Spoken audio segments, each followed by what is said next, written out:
A time-traveling vampire by the name of Kato Thorne has taken over the island, and a secret machine hidden in the deepest parts of his vault could tease the end of Battle Royale. With all of the hidden Easter eggs both in-game and in the files, we have a really good idea about how this season will play out, and where the future of the storyline will go. So without further ado, welcome to Last Resort.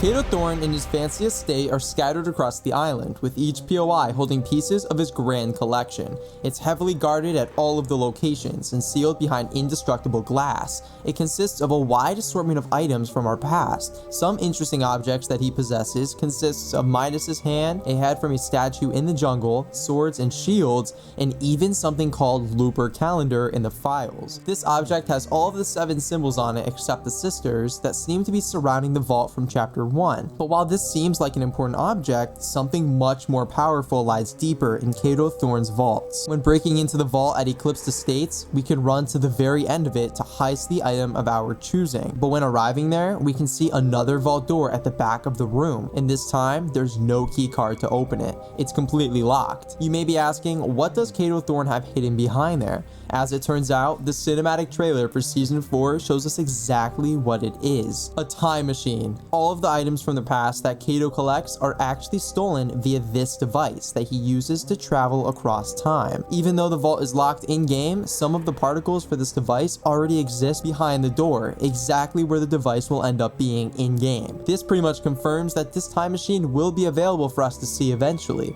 But when? In the Nolan Chance snapshot quests, we learn that Dr. Slone contacted him to gather a team in order to heist Kato Thorne's base. And it wasn't long before we knew exactly what item she's trying to get her hands on. Leaks confirm that by part 4 of our snapshot quests, which release on October 12th, Slone will have the time machine in her possession, meaning later on in the season, the heist will successfully be pulled off. But after learning this information, we should revisit the Last Resort cinematic. Now that we know the information that we do, we can see that it showcases Nolan and his crew actually pulling off the heist, meaning we've already seen it happen before the crew is even together. Thank you, Pokey, for bringing this to my attention. Knowing this, it tells us that the eclipse is going to occur on the same day of the heist, and at the exact moment Kato Thorne uses the time machine to travel back to the island. We still don't know what exactly is causing the eclipse in the sky, but it seems like whatever it is an unnatural event, maybe even a consequence of the time machine being activated and used, since right after the eclipse begins,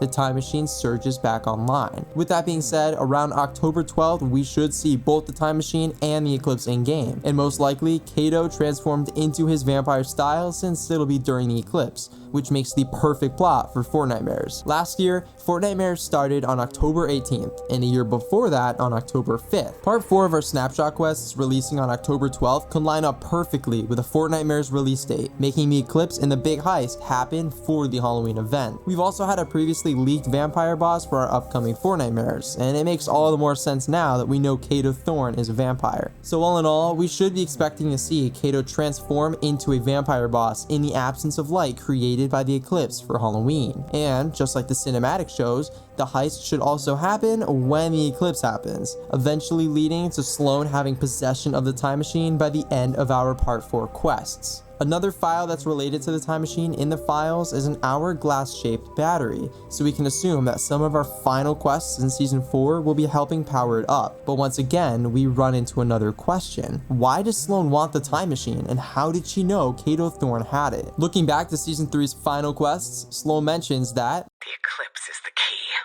It has to be.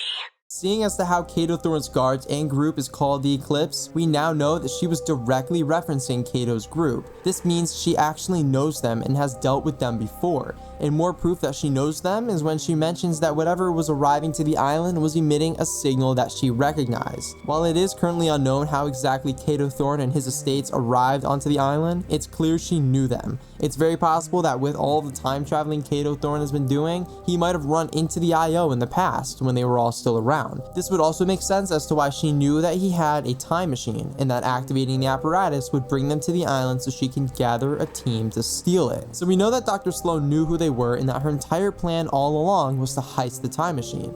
And we also know that later on in the season, the heist will actually be pulled off. But that leaves all of us wondering why she even wants it in the first place. She already confirmed to us last season that she's done with the IO and that she's left her evil ways. So it's unlikely that she'd use this machine to go back back and try and save the IO from any events that took place, like collision. What she's actually been trying to do is save the island, since she's been aware that the last reality is on their way to destroy us all, hence season 4's title being Last Resort. Stealing this time machine is the last option we have. Seeing as to how everything Kato Thorne has stolen has been from the past, it seems that's exactly where Dr. Slone is planning on taking all of us to escape the incoming last reality attack, the past. Recently, a survey was released with tons of Greek mythology inspired outfits, which could point to the fact that the device malfunctions and we go too far back, leading to chapter 5 taking place on a Greek themed map. But with chapter 5, Battle Royale might actually be dying down. Leaks have released regarding an upcoming open world map that's set to release next chapter, with loads of new biomes and animals. It's still unclear whether this will just be a fun side mode for us to play, or if it's directly correlated to the storyline.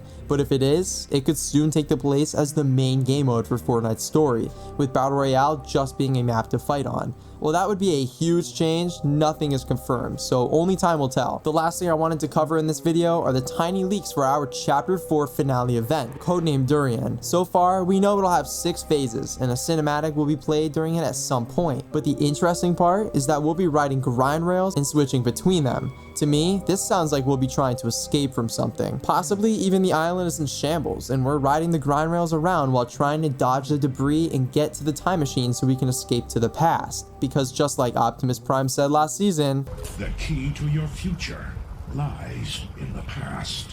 That's it for today, Reapers. A complete guide to the lore of Season 4 and what will happen leading up to the events of Chapter 4's finale. Thank you all so much for watching. Consider using code TLL TheReaper in the item shop. Until next time, keep it reaping.